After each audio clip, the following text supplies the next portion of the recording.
को जो संघ ने जो विचार औपचारिक तौर पर रखा सबके बीच में कि हम इस विचार को लेकर चल रहे हैं और उस विचार से हिंदू मुसलमानों का डीएनए एक है, ये विचार अलग है।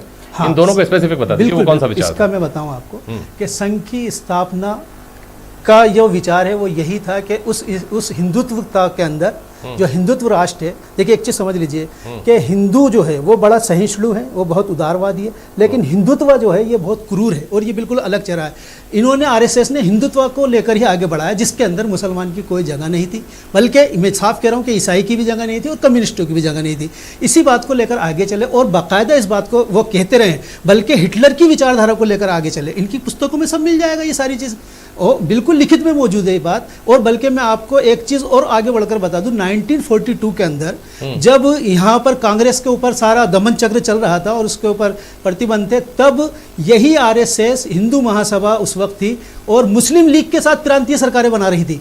जो मुस्लिम लीग का सबको मालूम है कि द्विराष्ट्र राष्ट्र का उनका वो था पॉलिसी, वो थी, उसी पॉलिसी को लेकर आगे चले। फिर इन्होंने ये बात कही थी कि हम चूंकि राजनीतिक परिदृश्य में इसको देखते हैं तो ये जरूरी है कि इस वक्त हम इनके साथ हो जाते हैं। तो ये सारी चीजें पटल पर मौजूद है। असल में क्या है कि ये बहस देखिए इतनी व्यापक हो सकती है कि आप और मैं दिन रात बहस करते रहें, हम सब बैठ करके बहस करते रहें और कई सालों तक करते रहें तो भी इसका अंत नहीं। हमको इसका जो जिस पहलू पर आज बात हो रही है उस पहलू पर बात करनी चाहिए। आपने कहा आपने कहा कि मुसलमानों का और हिंदुओं का डीएनए एक है। ये बात इसलिए हजम नहीं होती, या होती है तो बड़ी मुश्किल से होती है, और हम स्वागत करते हैं तो एक लेकिन के साथ स्वागत करते हैं, वो इसलिए चूंकि आरएसएस का एजेंडा तो हिंदू राष्ट्र बनाने का है। ये आपने कहा। मुकेश पारिक साहब, आरएसएस का एजेंडा हिंदू राष्ट्र बनाने का है तो फिर डीएनए एक और दोनों एक, ये कैसे संभव है? ये सवाल है असगर अली साहब का। देखिए मैं एक मिनट मैंने सवाल मुकेश पारिक से किया। एजेंडे की बात कर रहे हैं, संघ का कोई ऐसा एजेंडा नहीं है। संघ का जो मूल काम है वो राष्ट्र हित में सामाजिक कार्य करने का काम है और वो उसको निरंतर बहुत बखूबी से और अपनी जिम्मेवारी समझते हुए निभा रहे हैं। आज चाहे देश में किसी प्रकार की आपदा हो, चाहे देश में और किसी प्रकार की कोई परेशानी हो, एक राष्ट्रीय स्वयंसेवक संघ एक ऐसा संगठन है कि जो हर काम में, चाहे जनता की सेवा का काम हो और चाहे देश हित का कोई काम हो, उसमें अग्रणी रहता है। देखिए, एक ये बात कई लोगों को ये स्पष्ट नहीं है, अभी जो बात हो रही थी, संघ का कहीं भी राजनीति से कोई सीधा लेना देना कुछ नहीं है। संघ का काम है कि राष्ट्र के लिए क्या अच्छा है। और मोहन भागवत जी ने बहुत अच्छी बात कही है कि जो संगठन है हमारा, वो हमारा लोकतांत्रिक देश है और लोकतांत्रिक देश में हिंदू मुस्लिम सभी धर्म के लोग एक साथ रहें और हिंदुस्तान में रहने वाले सभी लोगों का डीएनए एक है। ये एक बहुत ही अच्छी बात कही और ये मैं कहना चाहता हूँ कि ये एक उनका जो वक्तव्य है अपने आप में सभी धर्मों के लोगों को जोड़ने के लिए एक बहुत अच्छा उन्होंने ये बात कही है। और एक बात उन्होंने और कही, उस बात का स्वागत होना चाहिए कि वो ऐसे किसी हिंदू का समर्थन नहीं करते कि जो इन बातों में लिप्त हो, कि चाहे वो मॉब लिंचिंग की बात हो या चाहे वो ये कहता हो कि मुसलमान इस देश में नहीं रहेंगे या मुसलमानों को इस देश छोड़ना पड़ेगा, वो इसके बिल्कुल भी पक्ष में नहीं है। जब उन्होंने सारी चीजें जब ये स्पष्ट कर दी है तो ये कहीं भी ये कोई गुंजाइश नहीं रह जाती है कि संघ का हिडन एजेंडा क्या है, संघ क्या है। संघ सिर्फ और सिर्फ राष्ट्र हित में सामाजिक कार्य करता है, समाज की सेवा करता है और इस देश में रहने वाले सभी नागरिकों का, चाहे वो किसी भी धर्म का व्यक्ति है, उस सब धर्म के व्यक्तियों की सेवा के लिए तत्पर रहता है। और देश में जब जब विपदा आई है, आपदा आई है, संघ के स्वयंसेवकों ने आगे बढ़कर काम किया है। ठीक है, स्वर्णिम चतुर्वेदी आऊंगा आपके पास, असगर अली साहब वापस आऊंगा। स्वर्णिम चतुर्वेदी जी, मुकेश पारिक ने अभी इस बात का और अपने तरीके से टीका की, इस बात की जो संघ प्रमुख ने कहा उसको लेकर।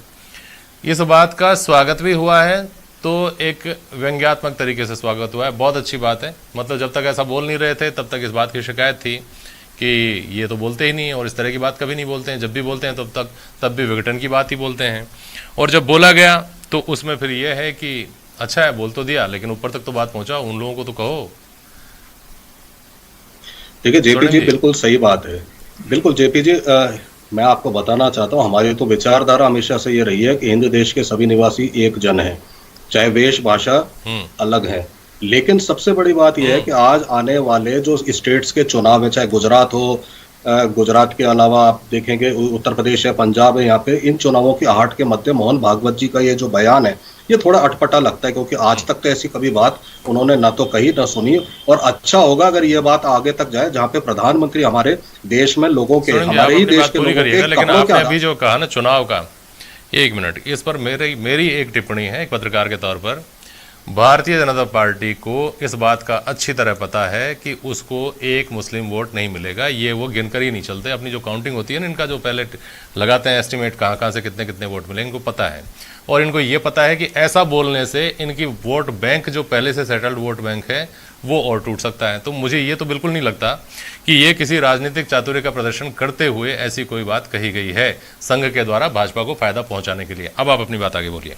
स्वर्णिम जी। ठीक है जेपी जी, जो बात आपने कही इसका भी मैं जवाब देता हूँ। चूंकि मैंने ये अगर वाक्य बोला है तो किसी कारण से बोला है।